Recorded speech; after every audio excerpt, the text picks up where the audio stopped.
یہ بیان کیجئے گا، آپ کی زبان سے باہر ہم نے سنا، کتاب میزان میں بھی آپ نے لکھا ہے، دین کا جو مقصد ہے وہ تزکیہ ہے، اس کو آپ بیان بھی کرتے ہیں، آخرت کی یاد دہانی، اور قرآن کے کل موضوع پہ آپ سے بات ہوئی تو انذار ہی کو پس منظر میں رکھ کے جو ہدایات دی جاتی ہیں، یہ زکوٰۃ کی جو شروحات مقرر کی ہیں، نظم اجتماعی کے تقاضے پورے ہوتے ہیں زکوٰۃ سے، ریاست نے لینی ہے، حق اللہ ہے، اس میں جو مدات طے کر دی گئی ہیں، اب وہ مدات تو اصل میں اللہ تعالیٰ نے مقرر کر دی ہیں اور پابند کر دی ہیں، انہی کے تحت تم نے دنیا میں جو اپنی ضروریات ہیں ان کو پورا کرنا ہے، نظم اجتماعی کی، حکومت ریاست کی۔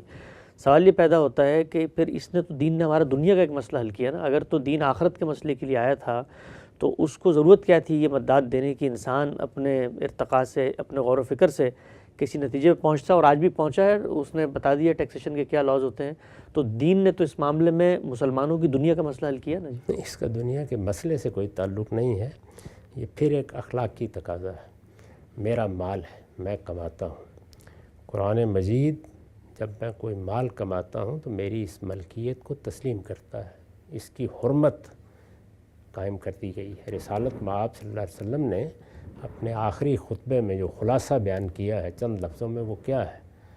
یعنی اس میں میری جان بھی ہے، میرے اموال بھی ہیں، اور میری عزت اور آبرو بھی ہے۔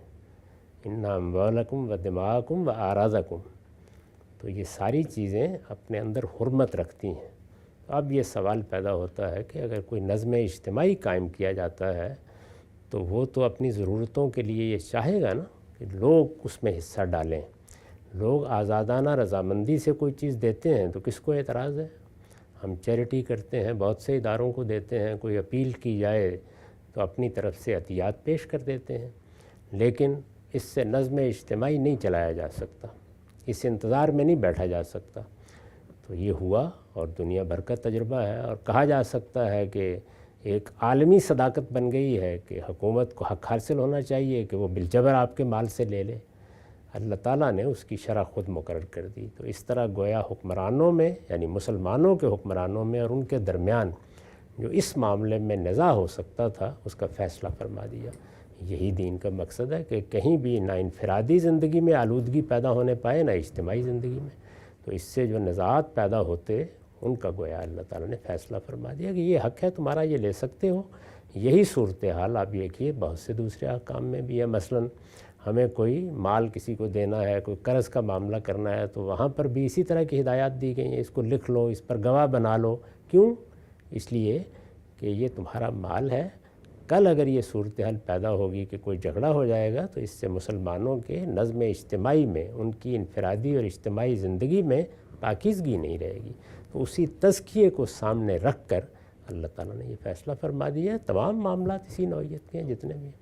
نقطہ واضح ہوا ہم صاحب، لیکن یہ نزاعات تو میرے آج بھی پیدا ہو رہے ہیں ریاست کے ساتھ، تو اس میں بھی میرا تزکیہ متاثر ہوگا، وہاں تو فیصلہ نہیں فرمایا۔ اللہ تعالیٰ نے تو ہمارے لیے رہنمائی کر دی، اب اگر آپ اس کو نہیں مان رہے اور آپ اسی طرح سے ٹیکس لے رہے ہیں لوگوں سے، تو اس میں اللہ تعالیٰ اب آسمان سے مداخلت کریں گے، وہ رہنمائی فرماتے ہیں، وہ انہوں نے کر دی۔ لیکن ٹیکس کے علاوہ معاملات میں نظم اجتماعی کے ساتھ مثلا شہریت کے معاملات ہیں، قوانین ہیں، اس پر آج میں بطور مسلمان اور مسلمان حکمرانوں میں کوئی تنازع ہوتا ہے تو دین نے تو، یعنی اگر مقصد یہی تھا کہ جی ایک تنازع اخلاقی پیدا ہو جاتا ہے تو اخلاقی تنازعات تو اور بھی بہت سے پیدا ہوتے ہیں۔ نہیں، دو طرح کے ہوتے ہیں نا، ایک وہ ہیں کہ جن کو انسان حل کر لیتے ہیں، ان میں دین مداخلت نہیں کرتا۔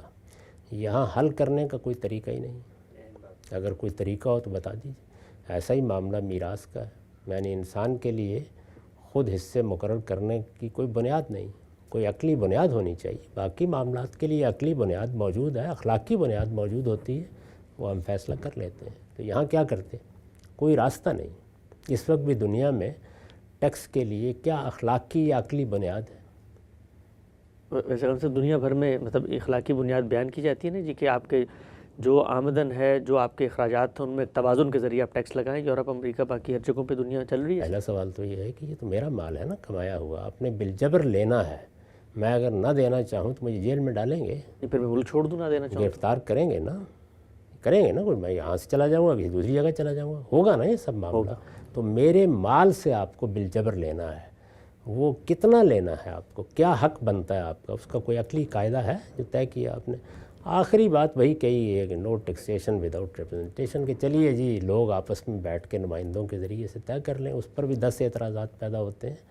تو نزاعات کا فیصلہ اللہ تعالیٰ کرتے ہیں، مشتبہات میں ہمیشہ اپنا ورڈکٹ دیتے ہیں، پوری شریعت میں یہی چیز ملحوظ رکھی گئی ہے، باقی تو آپ اپنی عقل سے اپنے علم سے فیصلے کرتے ہیں، اس میں مداخلت کی نہیں جاتی، اور اس میں اصلی چیز وہی ہوتی ہے کہ مسلمانوں کے ہاں انفرادی اور اجتماعی زندگی میں آلودگی نہ پیدا ہونے پائے۔ پیغام سے بھی آپ اکثر استعمال کرتے ہیں بالجبر، یہ مطلب ملوکیت کے اندر، بادشاہت کے اندر کوئی قبضہ طاقت حملہ کر کے آتا ہے وہ تو لیتا ہے، یہ مطلب نیشن اسٹیٹ کے اندر بالجبر کی جو اصطلاح ہے یہ کیسے وجود پذیر ہوتی ہے؟ میں ایک مطلب ریاست کا شہری ہوں، کچھ مجھے اس سے مفادات مل رہے ہیں، اس کی قیمت میں ادا کر رہا ہوں، وہ مجھے سیکیورٹی دے رہی ہے، پروٹیکشن دے رہی ہے، باقی چیزیں دے رہی ہے، تو بالجبر کا سوال کہاں سے؟ ہاں، یہ جب تک بات کتاب میں رہتی ہے ایسے ہی ہوتی ہے۔ پھر ریاستیں کیا اقدامات کرتی ہیں، دنیا بھر میں کیا فساد پیدا کرتی ہیں، کن چیزوں کو اپنی ترجیحات بنا لیتی ہیں، ٹیکس بڑھاتی چلی جاتی ہیں۔ تو جو چیز ان میں توازن پیدا کرتی ہے وہ کیا ہے، جیسے مارکیٹ اکانومی کرتی ہے، وہی ہوتا ہے نا، اس سے قیمتیں طے ہوتی ہیں۔ تو یہی معاملہ دنیا میں بھی ہوتا رہتا ہے،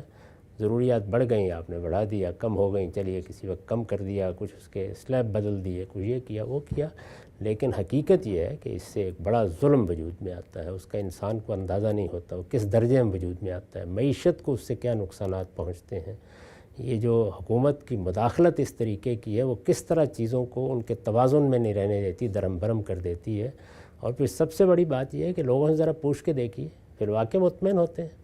اللہ نے ایک ایسے معاملے میں فیصلہ کیا تاکہ یہ چیز حکمرانوں میں اور لوگوں میں نزاع کا باعث بننے کی بجائے اللہ کے فیصلے کے سامنے کہنے کو تو ہم انٹ سنٹ اپنی میراث بھی تقسیم کر لیں گے، لیکن ماں باپ کو نظر انداز کر دیا تو ان کے ماتھے پر شکن آئے گی، حصہ دیا تو اولاد کے مقابلے میں کیا ہونا چاہیے کوئی بنیاد نہیں طے کرنے کی۔ اس اصول کو سامنے رکھیں جو قرآن نے بیان کر دیا اقرب و نفعن، تو پھر بھی نفع کو متعین کر لینا کہ اس کا حصہ یہ بنتا ہے، یہ کوئی آسان کام ہے؟